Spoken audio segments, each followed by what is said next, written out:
I titled today's Neville Goddard conversation, To the Degree I Am Self-Persuaded.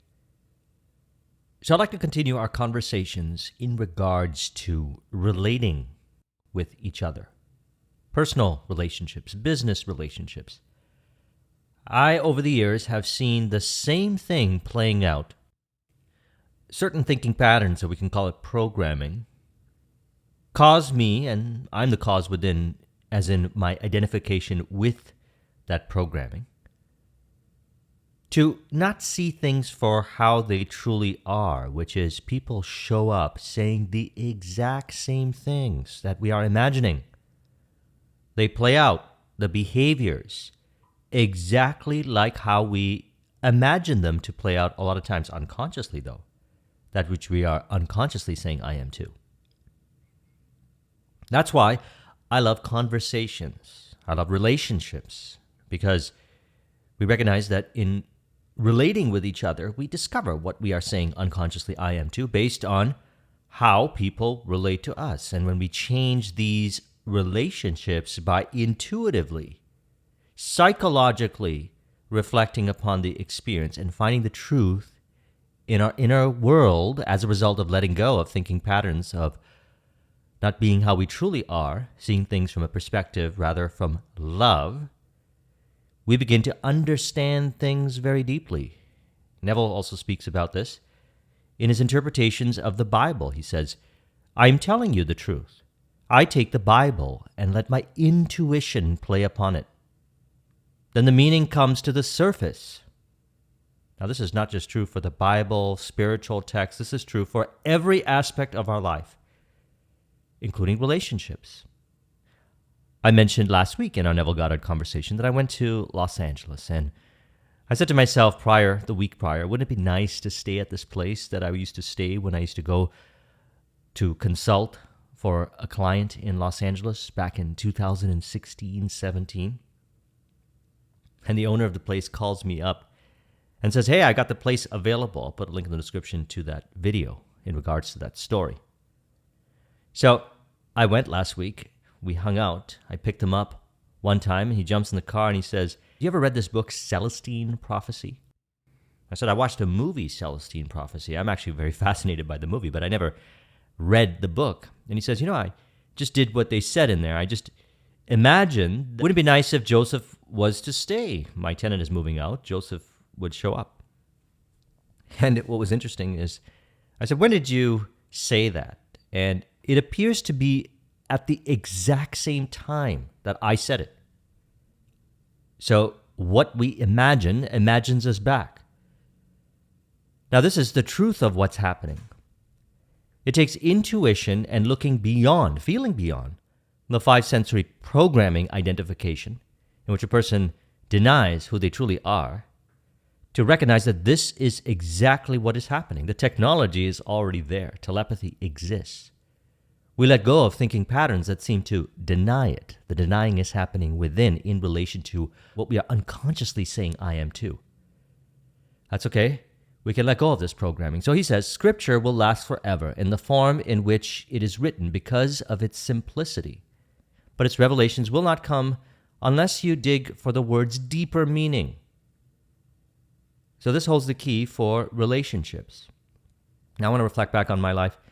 I've been in many relationships, long-term relationships, 3 years, 4 years, 5 years, since I was a teenager. Now, the pattern would play out over and over again, and this was the pattern.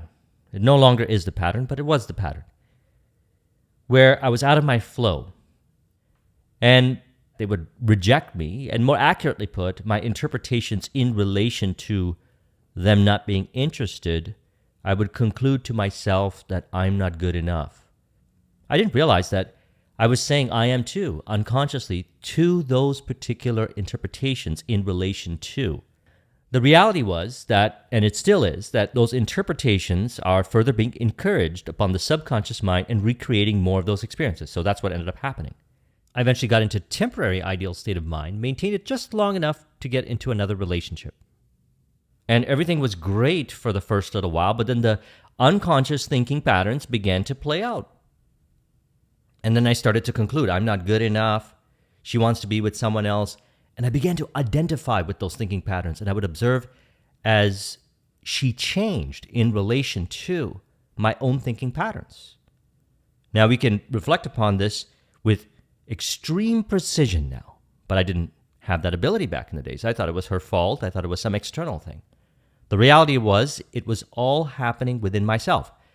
So the relationship would end, and I would go through this period where I would feel very incomplete.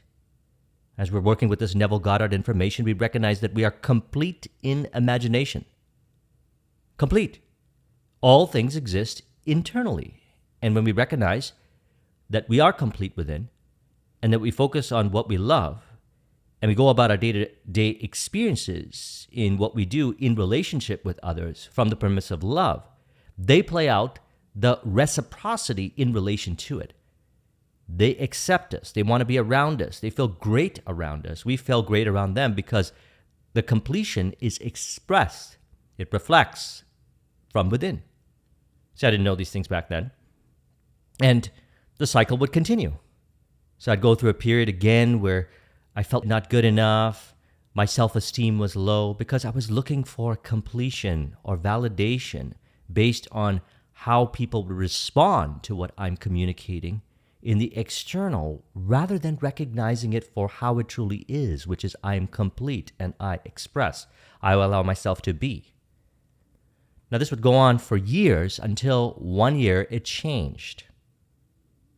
The relationship ended because of the reconciliations that occurred as a result of the spiritual alchemy process, which is simply letting go of thinking patterns forever of what I thought I was and aligning myself accurately to the thinking patterns in relation to completion within, which we discussed in Thursday's video. I'll put a link in the description to that.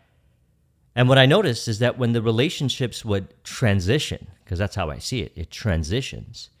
They go in a certain direction, lovingly so. I go in a certain direction, lovingly so. You stay with that completion. You go back on dates, you live your life, you do all the things, and people accept you. None of those theatrical performances of how I related to rejection or any of those things were playing out, and they don't play out. Now, this is a wonderful thing because I didn't intuitively understand it to the degree. I didn't have that reference experience of understanding what people were always saying to me, which was, be who you truly are. Now those words have such a deep, significant meaning to me. When we look back at our last video, we said, we let go of thinking patterns of how we are not. We, in the process, recognize the thinking patterns of how we truly are. And number 3, it automatically expresses as encouragement. I would observe the conversations.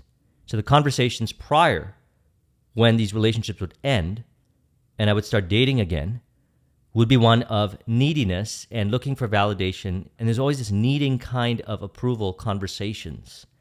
And it flipped over to encouraging conversations. I believe one of the things that helped me tremendously with this was going down the pathway of consulting, business building, because we find that when the clients show up, they genuinely say, this is how I want to be, as related to Thursday's video. And my goal is to represent them as that person now, which is complete now, as in their goal, their visions, what they desire to experience in the future is actually now.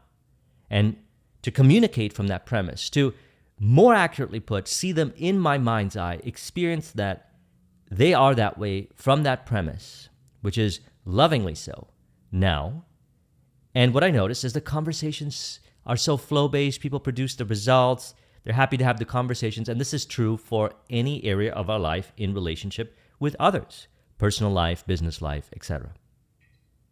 We want to allow our intuition to play upon the experiences to find the true and accurate meaning within.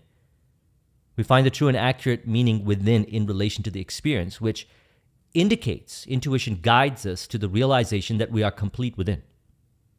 Follow your heart and intuition, as Steve Jobs said, they somehow already know what you want to become. So, to the degree that I am self-persuaded, which is from the perspective of truth and love, that completion is within, other people represent it symbolically so in personal life, business life, as symbolic representations of behavior, conversations that reflect that completion within. So Neville states, the Apostle Paul tells us, though I speak with the tongues of men and angels, but have not love, I'm as sounding brass or a tinkling cymbal. Then he takes all the symbols of God and he compares them to love. You could have all the wisdom of the world, all the power of the world, but if love is not present, your worldly power and wisdom is as nothing. So it's easy to imagine others lovingly, in which they play out the theater of lovingly to reflect the lovingness or completion within. When you recognize that you're complete within, all is found within. Approval, validation, happiness, everything is found within. It is expressed in the conversations, in your experiences, in your day-to-day life, in your business, in everything you do. He says, there is no gift of the Spirit comparable to love. And in the end, love is the only thing that is alive. So we're taught to imagine lovingly. And when a person is complete within themselves, it happens automatically. And if for whatever the reason they don't feel this completion within, they have the opportunity to represent others in their mind's eye lovingly, so that they can also reconcile within themselves, as he says here. So tell me what you want, and then let me persuade myself that what you really want you have, which is what we do in business, which is what we do in friendships and relationships. He says, to the degree that I am self-persuaded you have it, you'll get it. So anytime you use your imagination lovingly on behalf of another, you use it wisely, because we do unto others what we do unto ourselves in imagination. So we're actually imagining others how we see ourselves, and we become that. So we go deeper into this. The results in imagination, where all things exist now, express themselves, sometimes instantaneously, sometimes gradually. You'll actually see it. When you look upon a person based on how they truly are, which is love in your imagination, whatever symbolic representation is, and you know the answer intuitively so, you do unto yourself, and what you'll notice is the changes. And they seem to be more congruent and symbolic to that completion of love within, which you have reconciled as a result of imagining another person lovingly. So when I go back to my previous relationships, because there was a certain point where I was interpreting what they were doing as not lovingly, I kept encouraging that thinking pattern, which was not true to me. And the subconscious mind was expressing it in different ways, which I was again further interpreting it as not lovingly. And it started to go down a direction which is not based on how I truly am. So at a certain point, I had to let go of that. I had to turn in a different direction. Now, there was a point where the reconciliation occurred to such a degree where when the relationship ended, you were genuinely happy for the person. You knew in your heart that was not the relationship to be in for the next phase of the journey, and you lovingly saw them at their best, whatever direction that they went, which again was done unto ourselves. So what happened after that is right after you end up dating, to the same degree of flow and oneness and harmony that at one point it took to build up on as a result of continuously imagining lovingly with each interaction. After a while of doing this and recognizing and reflecting what's really going on here, it's the thinking patterns in relation to love that we want to encourage, it becomes like that. So we do not waste it, in other words, by imagining lovingly. It has returns that may not be apparent right now, but they continue to show up. And by the way, it has shown up over the years of doing this in the different areas of my life, personal life, business life, clients, etc. As mentioned in Tuesday's video, it's a lot easier for me now when a person shows up in conversation and they say, this is how I really see myself. I say, that's how they are. And in the conversation, they may even say things that seem to, and the key word is seems to, deny that they are not that person now. But whatever they say, I'm able to real time recognize that it's only an opinion, and my relationship to the opinion is causing the effects. I am the cause within. And all I have to do is recognize that what they're saying is actually truthful to how they accurately see themselves to be, representative of how I truly am.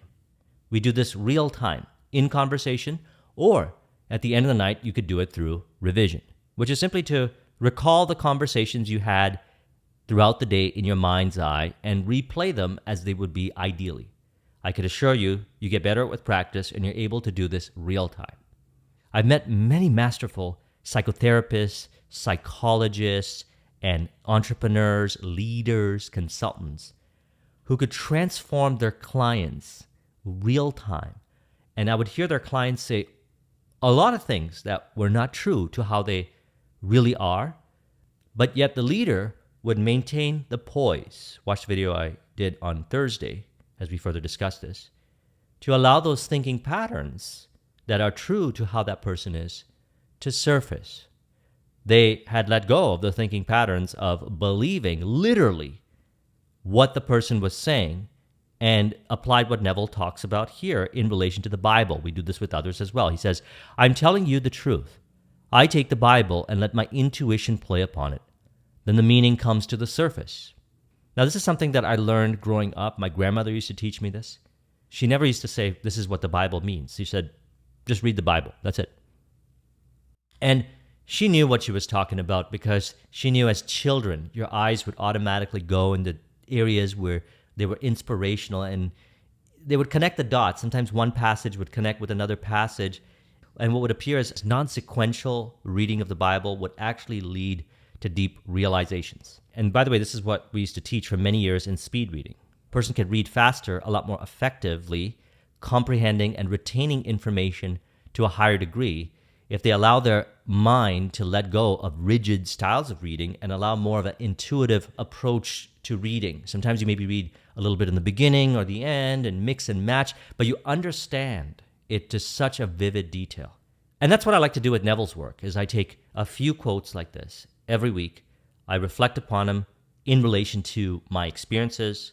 I integrate them to a deeper degree, and they make even more sense to me, practically so. I see it, and as mentioned, one of my favorite ways to do this is in conversations with others. And so he says, I see someone, and they are behind the 8 ball financially. They have rent to pay. They have to buy clothes, feed themselves, and maybe they have obligations to society, others to feed, others to clothe. They may be a father or a mother, and I meet them, and they're not employed. Now it tests my ability to put them into the state where they are gainfully employed. I bring them before my mind's eye, and I represent them to myself as gainfully employed, which is imagining them lovingly, because that's what they truly want, and we can feel it. Feeling is the secret. When someone shows up and says, this is who I am, this is what I really want, we can feel it. That's what they really want, and we encourage it. This, by the way, happens automatically as we let go of the thinking patterns of doubt that perhaps we've been identifying with. No need to shame or condemn ourselves. Do the subconscious mind work to let go of those thinking patterns. So you can see people for how they truly are, which is love. And they will symbolically represent it in the conversations of how they want you to see them. And it'll be exactly how you want to see them. He says, I bring them before my mind's eye, and I represent them to myself as gainfully employed. And to the degree that I am self-persuaded of the reality of what I am seeing, because we recognize, as we've been discussing, the inner eye is the true eye that sees reality from the perspective of love, which expresses itself as the 5 sensory experience. He says, I bring them before my mind's eye, and I represent them to myself as gainfully employed. And to the degree that I'm self-persuaded of the reality of what I'm seeing and hearing and doing, to that degree they become exactly what I am doing, all in my imagination. Well, if tomorrow, or in the immediate present, they actually conform outwardly to what I'm doing inwardly, I have found the creative power. And so to further reflect and integrate, let's go back to this passage here. The Apostle Paul tells us, though I speak with the tongues of men and angels, but have not love, I am as sounding brass or a tinkling cymbal. Then he takes all the symbols of God and compares them to love. You can have all the wisdom of the world, all the power of the world, but if love is not present, your worldly power and wisdom is as nothing. There is no gift of the Spirit comparable to love, and in the end, love is the only thing that is alive. So I see it as the true reality, to imagine others lovingly, which is a symbolic representation of how you see yourself. And through the journey of letting go of thinking patterns, belief systems, ideas that are not in harmony and true to love, we automatically see people for how they truly are. They seem to show up asking you to see them how you see them already. You'll notice this. And you'll also find that it's easy for you to see them that way. For me, it plays out as encouraging conversations. I meet someone, we get into a little dialogue, conversation. They start to talk about their dreams, their desires, how they truly want to live. I realize that a relationship is forming, a deep connection is forming, because I am genuinely interested in what they desire, what they love. I see the relationship between what they love, what I do, my goals, my visions. I see it all as one. It's in perfect harmony. And from that degree, we understand that all is in harmony with our goals, visions, our definite chief aims, and we are in harmony with our goals, visions, definite chief aims as well. And it plays out as the theater of relationships. This is true for personal relationships, business relationships. I always say this: link everything to your goal, your vision, your definite chief aim. Link your vision, your goal, your definite chief aim to everything else, and everything in your life plays out harmoniously, because your definite chief aim, your goal, your vision is who you have oriented yourself genuinely from the perspective of love to become. And the self-persuasion then is authentically easy, and everything expresses, as he had said before in one of his lectures, what is to be done afterwards, after you've assumed that feeling of the wish fulfilled. Nothing. Everything happens automatically. The words flow, the behaviors flow, the conversations flow. You'll feel it. And most of the time it feels like how we discuss in our flow discussions. I'll put a link in the description to the video. A deep stage of flow, autotelic, one with a vision, everything happening automatically, effortlessly. We're not trying. We recognize we're complete now in imagination, and all is expressing to reflect with vivid accuracy that completion of love within. So I trust you found this video to be helpful. Let's go ahead and conclude this with an auto-suggestion. We can say, I recognize now that my degree of self-persuasion in relation to love reflects as the outer aspects of my life, as far as my personal life, business life, relationships go. Others showing up, saying the same thing that I imagine them to say, behaving the same way that I imagine them to behave. I recognize this is all happening from the premise of what I imagine, which is true wisdom, power, and love. I recognize then it's easier to be self-persuaded as a result of being authentically who I am, and recognizing that from that authenticity, the symbolic representation of love and completion within externalizes as the ideal relationships. As a result, I use my imagination lovingly upon myself and others, recognizing the golden rule, which is to do unto others lovingly as I do unto myself, which reflects as the experiences of how I truly am. If you would like a copy of this mind map, the link is in the description. Thank you very much for watching. I'll talk to you soon. Take care.